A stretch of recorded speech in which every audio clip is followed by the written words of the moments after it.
निकलने से पहले राघव ने वे तमाम दिव्य हथियार जो उसने दुश्मनों से छीने थे सीमा के हवाले कर दिए ताकि वो उन्हें अपनी जरूरत के हिसाब से बांट सके। ड्रैगन ब्लड योद्धाओं को उस ड्रैगन के खून को अपने अंदर उतारने के बाद अपनी नई शक्ति के साथ तालमेल बिठाने में थोड़ा वक्त लगने वाला था। उसके बाद ही वे dragon blood body tempering art का अभ्यास शुरू कर सकते थे।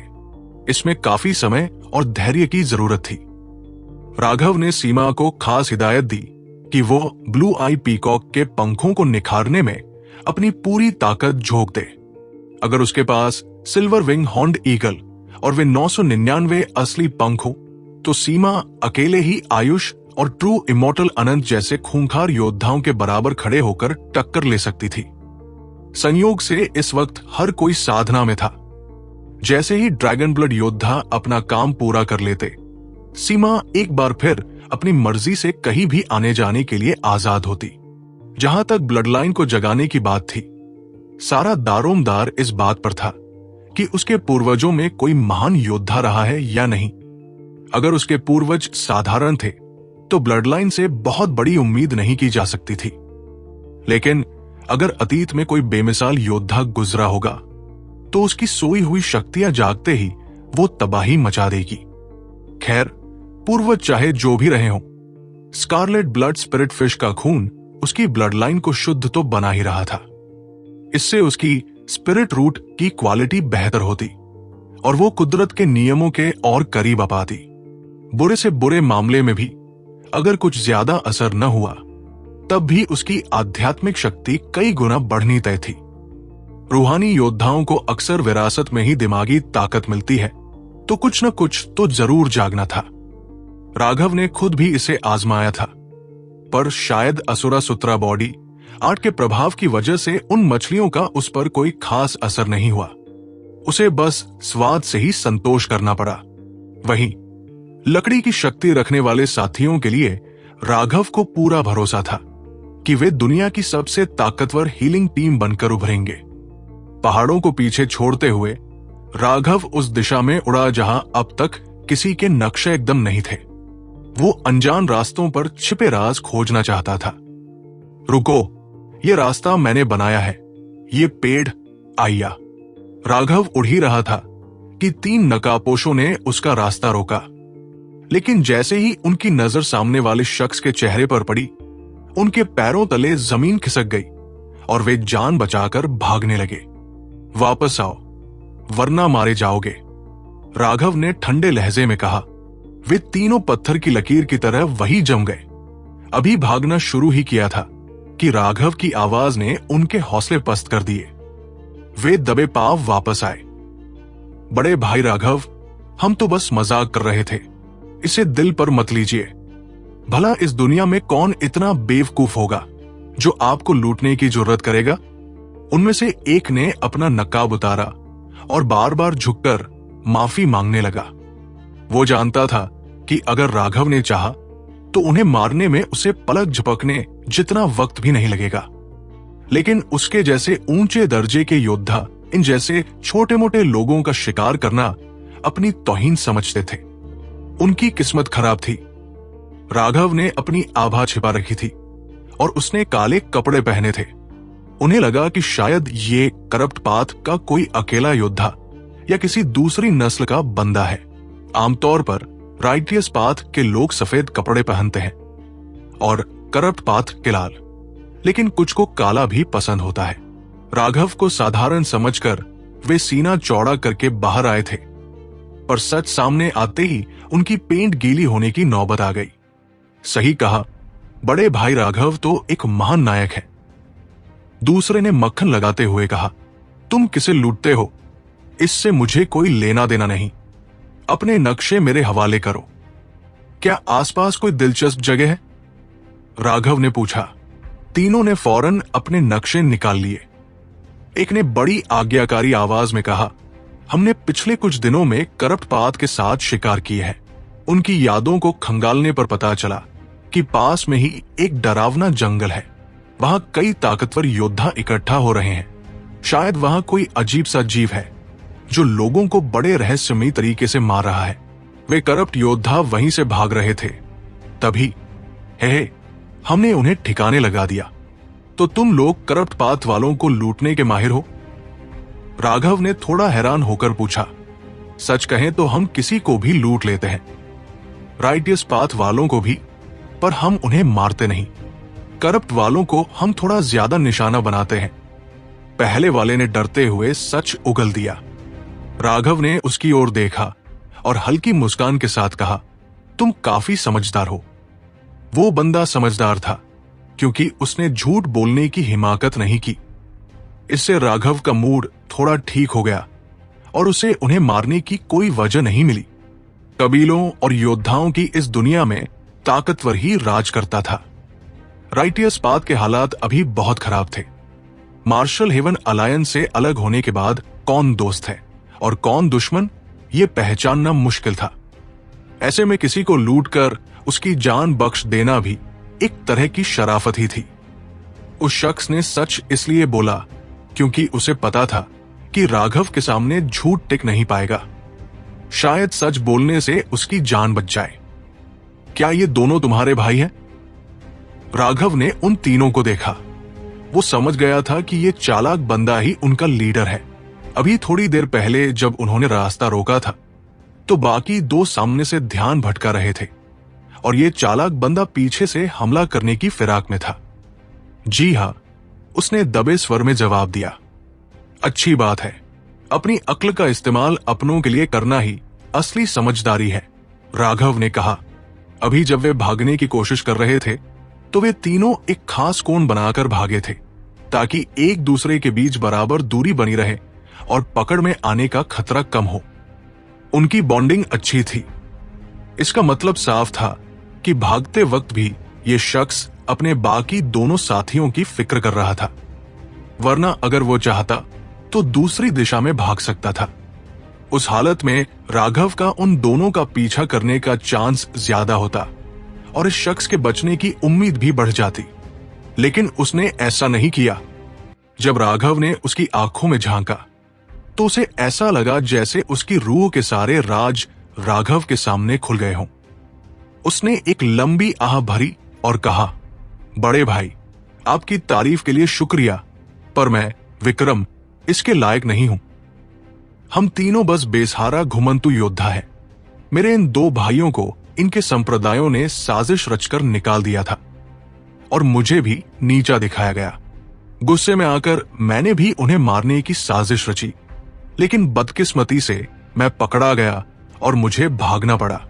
बाद में एक पुराने खंडहर की तलाश में मैं बुरी तरह जख्मी हो गया था। तब इन्हीं दोनों ने मेरी जान बचाई। तब से हम तीनों सगे भाइयों से भी बढ़कर हैं। हम साथ जिएंगे और साथ मरेंगे। सच कहूं तो इन सालों में हमने जीने के लिए और खुद को मजबूत बनाने के लिए कई गलत काम किए हैं, पर हमारे पास कोई चारा नहीं था। हम बस चींटियों की तरह कुचले नहीं जाना चाहते थे। बुरा नहीं है।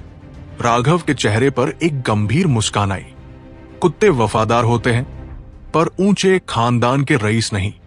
अक्सर समाज के सबसे निचले पायदान पर रहने वाले लोगों में ही ज्यादा ईमानदारी और भाईचारा मिलता है। जब यिन यांग वर्ल्ड के दरवाजे बंद होंगे तो तुम मेरे एक्सपेंशन दाओ सेक्ट या मार्शल हेवन अलायंस आ सकते हो। यूं ही दुनिया में आवारा गर्दी मत करो। राइटियस पाथ को तुम जैसे लोगों की जरूरत है, भले ही तुम अभी डाकू ही क्यों न कहलाओ। ये सुनकर वे तीनों सन्न रह गए। विक्रम कोई दूध का धुला इंसान नहीं था, लेकिन राघव ने उसके दिल की सच्चाई को पढ़ लिया था।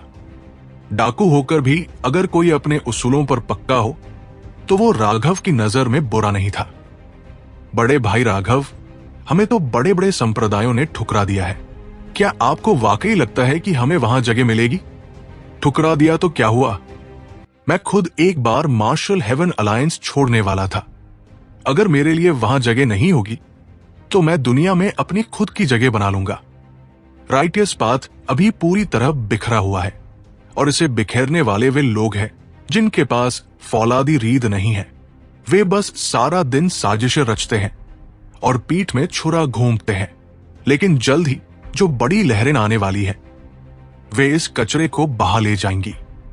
एक इंसान में दिमाग कम हो तो चलेगा, लेकिन उसमें हिम्मत और वफादारी की कमी नहीं होनी चाहिए। खैर, मुझे ज्यादा बोलने की जरूरत नहीं है। वापस जाकर भाग्यश्री से मिलना। मैं उससे कह दूंगा कि मैंने उसके लिए कुछ काबिल मददगार खोजे हैं। तुम बस उसके साथ रहना। वो मार्शल हेवन अलायंस की वारिस है। उसके साथ रहना तुम्हारे भविष्य के लिए अच्छा होगा। वो महान प्रतिभाशाली भाग्यश्री, क्या वो सच में हमें अपनाएंगी? तीनों हक्के बक्के रह गए। भाग्यश्री का नाम पूरी दुनिया में गूंजता था और उन्हें लगा ही नहीं था कि उनकी हैसियत उसके सामने कुछ भी है। बिल्कुल अपनाएगी। अगर उसने नहीं अपनाया तो तुम एक्सपेंशन दाओ सेक्ट आ जाना, पर मुझे नहीं लगता कि इसकी जरूरत पड़ेगी, राघव ने भरोसे के साथ कहा। भाग्यश्री को अपने खुद के वफादार गुट की जरूरत थी। भले ही विक्रम की टीम अभी बहुत ताकतवर नहीं थी, पर ऐसे लोग जब एक बार किसी को अपना नेता मान लेते हैं तो मरते दम तक वफादार रहते हैं। ताकत तो संसाधनों से बढ़ाई जा सकती है, पर वफादारी बाजारों में नहीं मिलती। बड़े भाई राघव, हम आपका एहसान कभी नहीं भूलेंगे। विक्रम और उसके साथी राघव के पैरों में झुक गए। पिछले कुछ साल उनके लिए बहुत मुश्किल रहे थे। वे किसी बड़े संप्रदाय का हिस्सा बनना चाहते थे, पर डरते भी थे कि कोई उन्हें स्वीकार नहीं करेगा। खड़े हो जाओ, यूं बात बात पर घुटने मत टेका करो। मुझे ये गुलामी वाला तरीका पसंद नहीं है, राघव ने उन्हें टोकते हुए कहा। बड़े भाई राघव, मेरी एक और गुजारिश है, विक्रम ने झिझकते हुए कहा। कहो। दरअसल हमारे गुट में कुछ और भाई भी है। क्या वो भी? विक्रम का चेहरा शर्म से लाल हो गया। उसका ये गुट असल में एक डकैतों का गिरोह ही तो था। जब तक तुम्हें उन पर भरोसा है, तुम उन्हें ला सकते हो, लेकिन याद रखना, एक बार संप्रदाय से जुड़ने के बाद तुम्हें वहां के कायदे कानून मानने होंगे। तुम अब की तरह आजाद नहीं रहोगे, राघव ने संजीदगी से चेतावनी दी। हमें मंजूर है, हम वादा करते हैं, विक्रम ने जोश में कहा। ठीक है, तो अब मैं उस रहस्यमयी जंगल की तरफ निकलता हूं, राघव ने कहा। नक्शा अब उसके हाथ में था और विक्रम ने उस खास इलाके पर साफ निशान लगा दिया था। बड़े भाई राघव, जरा रुकिए, मेरे पास कुछ है जो शायद आपके काम आ जाए, विक्रम ने अचानक कुछ याद करते हुए कहा और अपनी झोली से एक खास चीज बाहर निकाली। आखिर ये क्या चीज है? राघव ने अपने हाथ में मौजूद उस वस्तु को बड़े गौर से देखा। वो हड्डी का एक छोटा सा टुकड़ा था जिस पर बारीक लकीरें उकेरी गई थी। वो हड्डी हल्की पारभासी थी और उससे अजीब तरह की ऊर्जा निकल रही थी। ये एक रहस्यमयी चीज है जो हमें उन एक्सयूएन बीस्ट्स से मिली थी जिन्हें हमने मारा था। उनकी आत्मा की जांच करने पर हमें पता चला कि ये उनकी आपस में बात करने का एक गुप्त जरिया है। अगर इस हड्डी को सक्रिय किया जाए तो ये आसपास के इलाके को स्कैन कर सकती है और बता सकती है कि कहीं पास में कोई एक्सयूएन बीस्ट्स तो नहीं है। बड़े भाई राघव, अगर आप इसे अपने पास रखेंगे तो आपको काफी जानकारी मिल सकती है। जहां ये जीव झुंड में होते हैं वहां खजाना मिलने की उम्मीद भी बढ़ जाती है। आप अपनी आध्यात्मिक शक्ति, स्पिरिचुअल स्ट्रेंथ से इसे चालू कर सकते हैं, लेकिन उनके साथ बातचीत करने के लिए एक खास तकनीक चाहिए जिसे उन्होंने दिमागी पाबंदियों से सुरक्षित रखा था, इसलिए हम उसे नहीं सीख पाए। हम तो इसे फेंकने वाले थे क्योंकि हमें डर था कि इसके जरिए एक्सयूएन बीस्ट्स हम पर हमला न कर दे, पर मुझे लगता है कि आप जैसे योद्धा को इन सबका कोई डर नहीं होगा, विक्रम ने पूरी बात विस्तार से समझाई। राघव के लिए डर शब्द तो जैसे बना ही नहीं था। उसने न जाने कितने एक्सयूएन बीस्ट को धूल चटाई थी, इसलिए उसने बिना किसी हिचकिचाहट के वो हड्डी स्वीकार कर ली, उन्हें सुरक्षित रहने की दुआ दी और उस दिशा में निकल पड़ा जो उन्होंने बताई थी। ये यिन यांग वर्ल्ड वाकई बहुत विशाल था, इतना बड़ा कि कोई कल्पना भी न कर सके, लेकिन यहां से बाहर निकलना उतना भी मुश्किल नहीं था। जब योद्धाओं का दूसरा जत्था अंदर आया था तो वे कई बड़े दरवाजों के जरिए दाखिल हुए थे। इस दुनिया और मार्शल हेवन कॉन्टिनेंट के बीच कई रास्ते खुल गए थे और कोई भी सोल ट्रांसफॉर्मेशन लेवल का योद्धा अपनी मर्जी से आ जा सकता था, लेकिन यह रास्ता तब तक ही खुला था जब तक इस दुनिया का यांग उजाले वाला हिस्सा मार्शल हेवन कॉन्टिनेंट की तरफ था। जैसे ही इसका यिन हिस्सा पलटने लगता, सबको तुरंत निकलना पड़ता, वरना वे हमेशा के लिए यही कैद होकर रह जाते। रास्ते में राघव ने देखा कि कुछ योद्धा बड़ी सावधानी से जमीन की तलाशी ले रहे थे। उसने उन्हें अनदेखा किया और सीधा अपने लक्ष्य की ओर बढ़ता रहा। ऊंचे पहाड़ अब धीरे धीरे मैदानों में बदल रहे थे। छोटे छोटे पेड़ दिखने लगे थे और सामने एक धुंध सी छाई हुई थी। राघव के होठों पर एक हल्की मुस्कान आ गई। उसे अब समझ आने लगा था कि इस दुनिया के खजाने यूं ही खुले में नहीं पड़े होते। हर कीमती चीज के चारों ओर सुरक्षा घेरे और फॉर्मेशंस होते थे, ताकि कोई उन्हें आसानी से न ले सके। ब्लू आई पीकॉक का घोंसला हो या वो रहस्यमयी अंडा, हर जगह पाबंदियां थी। यहां भी कुछ वैसा ही था। जैसे ही वो धुंध के करीब पहुंचा, उसकी दिव्य दृष्टि धुंधली पड़ने लगी। उसने अब उड़ना ठीक नहीं समझा और जमीन पर उतरकर कदम बढ़ाए। धुंध में दाखिल होते ही उसे सामने एक लाश दिखी। वो लाश इतनी बुरी तरह क्षतविक्षत थी, मानो उसे हजारों चाकुओं से गोदा गया हो। उसे पहचानना भी मुमकिन नहीं था। बेचारा, इसकी आत्मा भी नहीं बच पाई। राघव ने देखा कि उस व्यक्ति के माथे पर एक काला सा निशान था। उसके दिमाग के अंदर ही उसकी रूह को कुचल दिया गया था। वो एक रैंक 7 सेलेस्टियल था। राघव ने एक ठंडी आह भरी। इस खतरनाक दुनिया में तो ऊंचे दर्जे के योद्धा की भी सुरक्षा की कोई गारंटी नहीं थी। रैंक 9 सेलेस्टियल्स भी तलवार की धार पर चल रहे थे। ऐसे में एक 7वें दर्जे के योद्धा का यहां आना अपनी मौत को दावत देने जैसा था। पर राघव के मन में उसके लिए कोई मजाक नहीं था। उसे बस बुरा लग रहा था। ये दुनिया वाकई बहुत बेरहम थी। जिसके पास न कोई बड़ा नाम हो, न संसाधन, उसके पास अपनी जान दांव पर लगाने के अलावा कोई रास्ता नहीं होता। यहां शून्य से शिखर तक पहुंचने की कहानियां तो बहुत थी, पर उन कहानियों के पीछे लाखों ऐसे लोग थे जो गुमनामी की मौत मर गए और जिन्हें कोई याद रखने वाला भी नहीं था। कोई अपनी जान नहीं देना चाहता, पर कभी कभी हालात मजबूर कर देते हैं।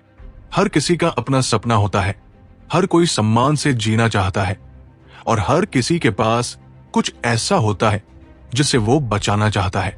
जिंदगी चाहे किसी अमीर की हो या गरीब की, जान की कीमत बराबर होती है। बस ये साधना की दुनिया ही जालिम है। राघव ने जमीन खोदी और उस अनजान शख्स को दफन कर दिया। पुरानी मान्यताओं के अनुसार मिट्टी को मिट्टी मिलना जरूरी है ताकि रूह को शांति मिले और वह दोबारा जन्म ले सके। लावारिस लाशें अक्सर भटकती हुई रूहों में बदल जाती है।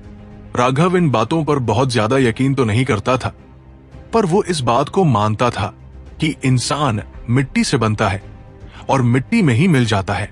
ये भी एक तरह का चक्र ही तो है। उस लाश को दफनाने के बाद राघव अभी कुछ ही कदम आगे बढ़ा था कि घास के बीच छिपी एक कोमल सी बेल अचानक सांप की तरह उसकी टांग से लिपट गई।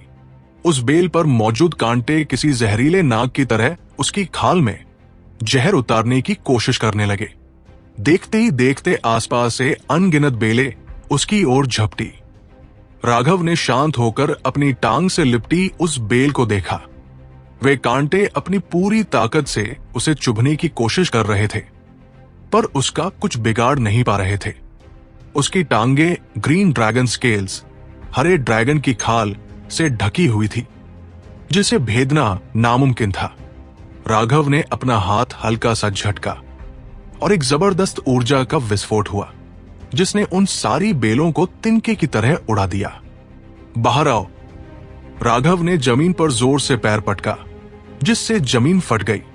मिट्टी के नीचे से एक विशाल आकृति उभरी जो किसी बड़े जड़ी बूटी जैसी दिखती थी।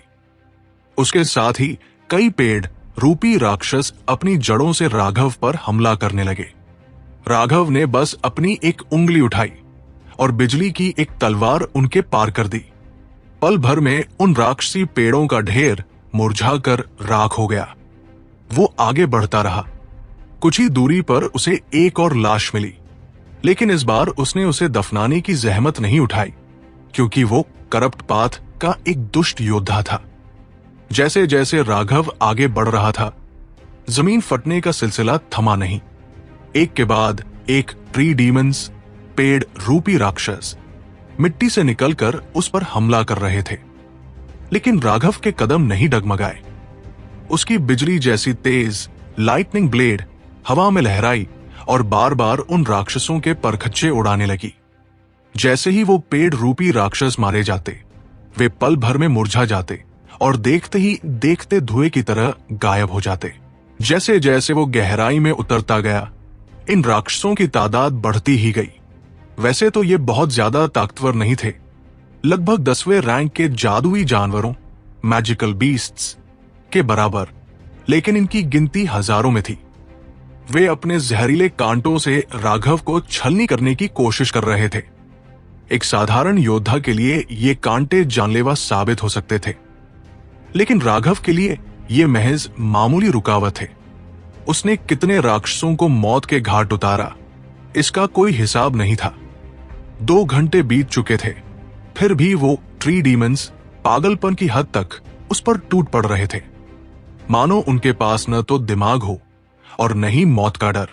अपनी तलवार के एक आखिरी वार से सामने का रास्ता साफ करते हुए उसे अचानक रोशनी दिखाई दी।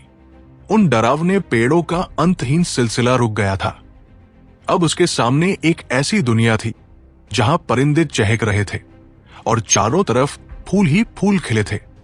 हवा में एक ऐसी ताजगी थी जिसने राघव की सारी थकान मिटा दी। उसे ऐसा महसूस हुआ जैसे वो एक गहरी और सुकून भरी नींद लेकर उठा हो, लेकिन ये सिर्फ आंखों का धोखा था। उसके ठीक सामने एक लाश पड़ी थी। लाल कपड़ों में लिपटा करप्ट पाथ का एक योद्धा वहां बिल्कुल शांति से लेटा था, जैसे सो रहा हो। उसके चेहरे पर एक संतोषजनक और मदहोश कर देने वाली मुस्कान थी, पर हकीकत यह थी कि वो अब इस नींद से कभी नहीं जागने वाला था। टूट जा! अचानक राघव की दहाड़ गूंजी। उसने अपनी पूरी आध्यात्मिक शक्ति, स्पिरिचुअल स्ट्रेंथ झोंक दी और देखते ही देखते वो खूबसूरत नजारा आंखों के सामने से ओझल हो गया। अब उसके सामने एक विशाल और डरावनी पर्वत श्रृंखला खड़ी थी। इन पहाड़ों की चोटियों पर एक एक विशाल पेड़ था, जो किसी सुंदर महल, पवेलियन जैसा लग रहा था। उन पेड़ों की हर पत्ती से एक रहस्यमयी, सपनों जैसी धुंध निकल रही थी। एक के बाद एक जाल बिछाए गए हैं। राघव ने मायूसी में सिर हिलाया। उस बेचारे योद्धा ने सोचा होगा कि उसने उन राक्षसी पेड़ों से जंग जीत ली है और सामने एक जन्नत है। जैसे ही उसने चैन की सांस ली होगी, इन भ्रमों, इल्यूशंस ने उसके दिमाग पर कब्जा कर लिया और उसे पता भी नहीं चला कि कब उसकी मौत हो गई। उन पेड़ों की पत्तियों पर बने अजीब रून ही वो जादुई धुंध पैदा कर रहे थे, जिन्हें देखते ही किसी को भी नींद आ जाए। भले ही राघव ने अपनी ताकत से उस भ्रम को तोड़ दिया था, लेकिन वो अब भी सावधान था। उन प्राचीन पेड़ों से उसे एक अनहोनी का एहसास हो रहा था। वो धीरे धीरे आगे बढ़ा। एक के बाद एक पहाड़ को पार करते हुए उसने एक घुमावदार रास्ता चुना। रास्ते के बीच में उसे एहसास हुआ कि इन पहाड़ों की रक्षा एक शक्तिशाली सुरक्षा घेरा फॉर्मेशन कर रहा है। हर पहाड़ पर एक ढाल थी, जिसका केंद्र चोटी पर मौजूद वो पेड़ था। उन पहाड़ों के ऊपर एक पारभासी कवच दिखाई दे रहा था, जिस पर सितारों जैसी रोशनी चमक रही थी। वो चमक असल में सुरक्षा घेरे के रून थे, जो बिल्कुल उन पत्तियों पर बने निशानों जैसे ही थे। कहीं ये सारे सुरक्षा घेरे एक दूसरे से जुड़े तो नहीं हैं? पहाड़ों और पेड़ों का कभी न खत्म होने वाला सिलसिला देखकर राघव की सांसें अटक गई। उसे लगा कि उसका अंदाजा सही है। ये रून और ये जादुई घेरे इस दुनिया को एक खास लय में बांधे हुए थे, बिल्कुल समुद्र की लहरों की तरह जो आती और जाती है। यकीनन इन सब के बीच कोई गहरा ताल्लुक था। बड़ी सावधानी से कुछ और पहाड़ों को पार करने के बाद अचानक उसकी नजर एक चोटी पर खिले एक अनोखे फूल पर पड़ी। वो फूल बहुत ही अजीब था। उसमें 7 पत्तियां थी जो लगभग डैंडेलायन की पत्तियों जैसी दिखती थी। उसकी 6 पंखुड़ियां 2-2 के 3 जोड़ों में थी, जो देखने में बिल्कुल तितली के पंखों की तरह फड़फड़ाती हुई लग रही थी। उससे एक सौंधी सी खुशबू आ रही थी। ये तो बटरफ्लाई विंग ड्रैगन बोन मंडरा है। राघव के मुंह से अचानक ये नाम निकला।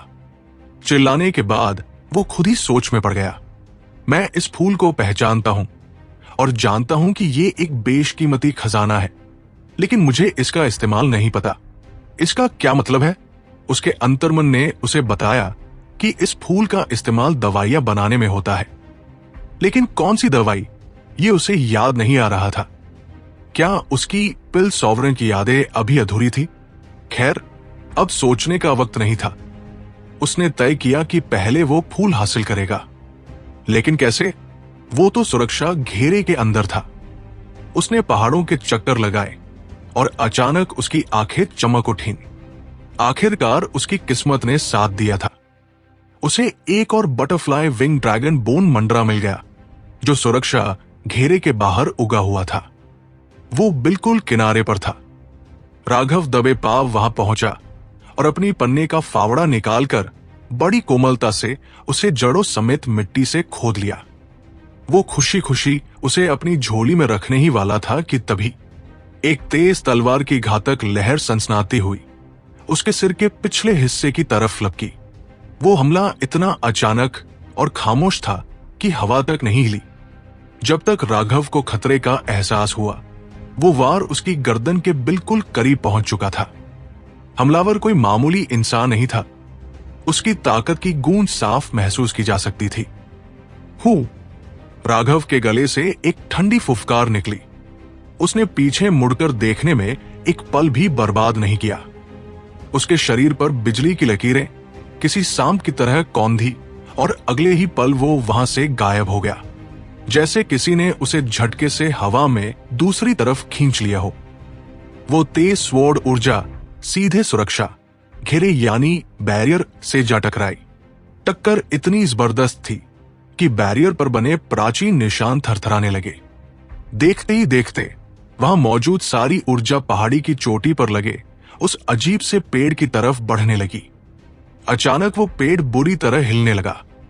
उसकी पत्तियों से दिव्य रोशनी की ऐसी किरणें निकली जैसे कोई लेजर गन चल रही हो, और उनका निशाना सीधा उस हमलावर की ओर था। इतना ही नहीं, आसपास की पहाड़ियों पर बनी गुप्त कलाकृतियां और फॉर्मेशंस भी जल उठे। एक के बाद एक धमाके होने लगे। हर तरफ से मौत की रोशनी बरसने लगी। सत्यानाश! राघव के मुंह से गाली निकली। वो रोशनी की किरणें इतनी बेरहम थी कि उनकी चपेट में राघव भी आ रहा था। उसके पास बचने का वक्त ही नहीं था। उसकी खाल खिंचने लगी और रोंगटे खड़े हो गए। शुक्र बस इस बात का था कि उन किरणों का असली निशाना वो दूसरा शख्स था। जब रोशनी शांत हुई तो राघव ने चारों तरफ नजर दौड़ाई। सब कुछ पहले जैसा शांत हो चुका था, लेकिन वो हमलावर, उसका नामो निशान तक नहीं बचा था। न कोई लाश, न खून की एक बूंद। उसे जैसे वजूद से ही मिटा दिया गया था। बड़ा ही खौफनाक मंजर था। राघव ने राहत की सांस लेते हुए बुदबुदाया। ये फॉर्मेशन वाकई कयामत था। यहां तो बड़े बड़े दिग्गज भी बिना चीखे दम तोड़ देते। अभी तक उसे यह नहीं पता चला था कि वो हमलावर कौन था, पर जिस सफाई से उसने चोरी छिपे हमला किया था, वो यकीनन कोई बड़ा खिलाड़ी रहा होगा। शायद पहले जत्थे में आने वाले माहिरों में से एक। पर अफसोस, इतनी ताकत भी उसे इस सुरक्षा घेरे के कहर से नहीं बचा पाई। राघव ने खुद को कोसा कि शुक्र है उसने जबरदस्ती हाथ मारने की कोशिश नहीं की। सच तो यह है कि एक पल के लिए उसके मन में लालच आया था, पर अब जो उसने देखा, उसके बाद उसने ये इरादा हमेशा के लिए छोड़ दिया। उसने उस कीमती butterfly wing dragon bone Mandhana को सहेज कर रख लिया। उसकी प्राइमल केओ स्पेस के लिए एक ही काफी था। वहां वो जितनी चाहे वैसी फसलें उगा सकता था।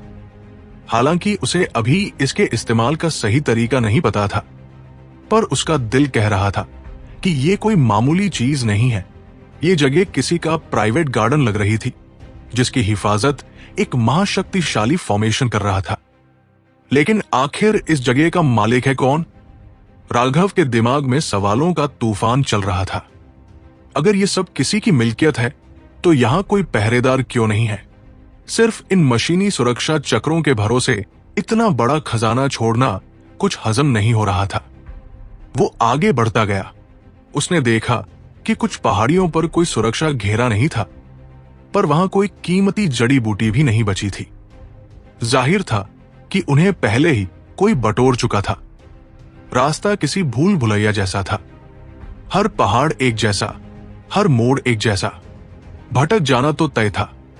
सावधानी बरतते हुए राघव जगह जगह अपनी रूहानी छाप, स्पिरिचुअल मार्क्स छोड़ता गया, ताकि अगर वापसी का रास्ता ढूंढना पड़े तो भटकना न पड़े। Radiant fire flower, 7 star primordial Yang grass, 4 claw heavenly south star. लानत है, सब कुछ आंखों के सामने है पर हाथ नहीं लगा सकता। राघव का कलेजा मुंह को आ रहा था। उसने किनारे किनारे से कुछ चीजें तो बटोर ली थी, पर असली खजाना तो उन अभेद्य दीवारों के पीछे कैद था। तुम सब बस इंतजार करो, देर इज बेर, तुम मेरे ही होगे। उसने दांत पीसते हुए खुद को तसल्ली दी। तभी रोशनी की कुछ लहरों ने उसका ध्यान खींचा। वो फौरन उस दिशा में भागा, लेकिन यहां रास्ता सीधा नहीं था। उसे पहाड़ियों के चक्कर काट काट कर जाना पड़ रहा था। जैसे जैसे वो करीब पहुंचा, हलचल और साफ होने लगी। कोई लड़ रहा था, पर उनकी ताकत की गूंज को दबाने की कोशिश की जा रही थी। अब रुक जाओ, इस जगह पर तुम मेरा मुकाबला नहीं कर सकते। शांति से सरेंडर कर दो, मैं तुम्हारे सिर का एक बाल भी बाका नहीं होने दूंगा। एक मर्द की आवाज गूंजी। आवाज बहुत ही नरम और मीठी थी, पर उसमें एक चालाकी छुपी थी, जैसे उसे यकीन हो कि सब कुछ उसके प्लान के मुताबिक ही होगा। वो सलाह दे रहा था, पर लहजा ऐसा था जिसे टाला नहीं जा सकता था। ये आवाज राघव के लिए बिल्कुल अनजानी थी। उसे हैरानी हुई कि आखिर यहां इतनी निडरता से लड़ने की हिम्मत कौन कर रहा है। एक गलत कदम और ये फॉर्मेशन उन्हें राख बना देगा। मार्शल हेवन अलायंस ने कभी हेवनली फेट आइलैंड का कुछ नहीं बिगाड़ा। क्या तुम्हें डर नहीं लगता कि अगर हमारे गठबंधन की फौज ने तुम्हारे टापू पर धावा बोल दिया तो तुम्हारा नामो निशान मिट जाएगा? एक लड़की की आवाज गूंजी, जिसमें इंसाफ की आग और गुस्सा साफ झलक रहा था। राघव के कान खड़े हो गए। ये आवाज, ये तो भाग्यश्री है। उसने फौरन अपनी मौजूदगी को छुपाया और दबे पाव आवाज की तरफ बढ़ने लगा। एक पहाड़ के मोड़ को पार करते ही उसे सामने एक छोटी सी वादी दिखाई दी। ये करीब 10 मील चौड़ी रही होगी और पूरी जगह में यही एक अकेला कोना था जहां कोई जानलेवा सुरक्षा चक्र नहीं लगा था। वहां मैदान साफ था और बीचों बीच एक लड़की तलवार लिए एक आदमी से लोहा ले रही थी। उस आदमी ने आसमानी रंग के कपड़े पहने थे और बालों का जुड़ा बनाया हुआ था, बिल्कुल किसी ताओवादी साधु की तरह। लेकिन उसके हाथ में जो हथियार था वो बड़ा ही अजीबोगरीब था। देखने में तो वो तलवार जैसी थी, पर न उसमें धार थी और न ही नुकीली नोक। वो असल में एक रूलर था, जिस पर रहस्यमयी निशान और बारीक स्केल बने हुए थे। वहां माहौल इतना खतरनाक था कि दोनों में से किसी ने भी अपनी पूरी ताकत दिखाने की हिम्मत नहीं की। उन्हें पता था कि अगर यहां जरा भी ज्यादा ऊर्जा निकली तो आसपास की पहाड़ियां उन्हें जिंदा दफन कर देंगी। इसलिए सारा मुकाबला सिर्फ हथियारों की स्किल पर टिका था। राघव को सबसे ज्यादा हैरानी ये देखकर हुई कि उस आदमी का वो अजीब सा रूलर जैसे भविष्य देख पा रहा था। भाग्यश्री वार करने की सोचती ही थी कि वो शख्स पहले ही उसे रोक देता। लड़की जितनी बार हमला करती वो बड़ी आसानी से उसे बेकार कर देता, लेकिन जब वो पलटवार करता तो भाग्यश्री हक्की बक्की रह जाती। साफ दिख रहा था कि बाजी उस शख्स के हाथ में थी। वो आदमी भाग्यश्री के हमलों को ऐसे रोक रहा था जैसे किसी बच्चे के साथ खेल रहा हो। वो हंसते हुए बोला, मार्शल हेवन अलायंस, क्या तुम्हें वाकई लगता है कि ये वही पुराना ताकतवर गठबंधन है जब से अनामिका एकांतवास में गई है? बाहरी लोग तुम्हारे घर के अंदर घुस चुके हैं। ऊपर से देखने में लगता है कि सिर्फ 20% लोग साथ छोड़ गए हैं, पर सच तो यह है कि 30% से ज्यादा लोग सिर्फ तमाशा देख रहे हैं कि हवा किस तरफ बहती है। उसने आगे जहर उगलते हुए कहा, सिर्फ एक राघव के लिए तुम्हारी गुरु अनामिका ने पूरी दुनिया से दुश्मनी मोल ले ली है। उनकी इसी जिद ने गठबंधन पर कयामत बुला ली है। भला कौन अपनी जान जोखिम में डालेगा सिर्फ इसलिए क्योंकि तुम्हारी गुरु एक गुंडे राघव को बचाना चाहती है? मैं लिख कर दे सकता हूं, जब तक वो उसे बाहर नहीं निकालती लोग साथ छोड़ते रहेंगे और आखिर में ये गठबंधन शीशे की तरह टूट जाएगा। हम उस मोड़ के बहुत करीब हैं। उस आदमी की बातें कड़वी थी, पर उनमें एक डरावना सच भी था। मार्शल हेवन अलायंस कोई एक पंथ नहीं था, बल्कि अलग अलग संप्रदायों का एक मेल था। जब तक खतरा सामने था सब साथ थे, लेकिन अब लालच और डर ने उन्हें बांट दिया था। इंसान की फितरत ही ऐसी है, जख्म भरते ही वो दर्द भूल जाता है। इन लोगों को याद नहीं रहा कि कैसे एक वक्त पर ये सब तबाह होने वाले थे। आज ये अक्लमंद लोग अपने ही जाल में फंस रहे थे। उन्हें लग रहा था कि नए दौर में उन्हें ज्यादा फायदा मिलेगा, पर वो ये भूल गई कि उनके नए दोस्त असल में आस्तीन के सांप हैं, जो मौका मिलते ही डस लेंगे। भाग्यश्री को इन सब साजिशों का पता नहीं था, क्योंकि अनामिका ने उसे इन गंदगियों से दूर रखा था। लेकिन राघव ने उसे पहले ही आगाह कर दिया था कि नेकी का चोला ओढ़े इन लोगों के असली चेहरे कितने भयानक है। उस आदमी की बातें सुनकर भाग्यश्री ने गुस्से में अपने दांत भींच लिए। ये सब तुम लोगों की चाल है। हेवनली फेट आइलैंड ही पीठ पीछे ये आग लगा रहा है। तुम सब नीच हो। हाँ, फूट डालना तो पिल वैली का काम है। हम तो बस वही करते हैं जो किस्मत चाहती है, वो आदमी ठहाका मारकर बोला। सच तो यह है कि इस यिनयांग वर्ल्ड में घुसने के बाद राघव कभी वापस नहीं जा पाएगा। दुनिया से उसका नाम मिट जाएगा। लेकिन तुम्हारे पास एक मौका है, हमारी तरफ आ जाओ। बस एक बार अपनी गुरु अनामिका पर कुछ झूठे इल्जाम लगा दो और इस गिरते हुए गठबंधन को आखिरी धक्का दे दो। बदले में हम तुम्हें इसका लीडर बना देंगे। तुम्हें गुरु के मरने का इंतजार भी नहीं करना पड़ेगा। बोलो, मंजूर है? अपनी जुबान को लगाम दो। मैं भाग्यश्री मरते दम तक अपनी गुरु के साथ गद्दारी नहीं करूंगी। वो गुस्से से पागल हो उठी। ये लोग कितने गिरे हुए थे कि एक शिष्या को उसकी मां जैसी गुरु के खिलाफ भड़का रहे थे। अगर वो मान जाती तो ये गठबंधन के ताबूत में आखिरी कील साबित होता।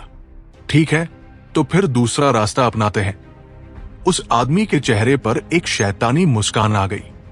पहले मैं तुम्हें मारूंगा और तुम्हारा सिर काटकर अनामिका को तोहफे में भेजूंगा। फिर देखते हैं कि उनका वो मशहूर गुस्सा उन्हें कहां ले जाता है। शायद वो गुस्से में बिना सोचे समझे जंग छेड़ दे और खुद ही अपनी तबाही का रास्ता साफ कर दे। हाँ, उसकी हंसी अभी पूरी भी नहीं हुई थी कि एक बर्फीली आवाज ने माहौल को जमा दिया। कैसा रहेगा अगर तुम्हारा सिर काटकर मैं हेवनली फेट आइलैंड के मालिक को तोहफे में भेज दूं?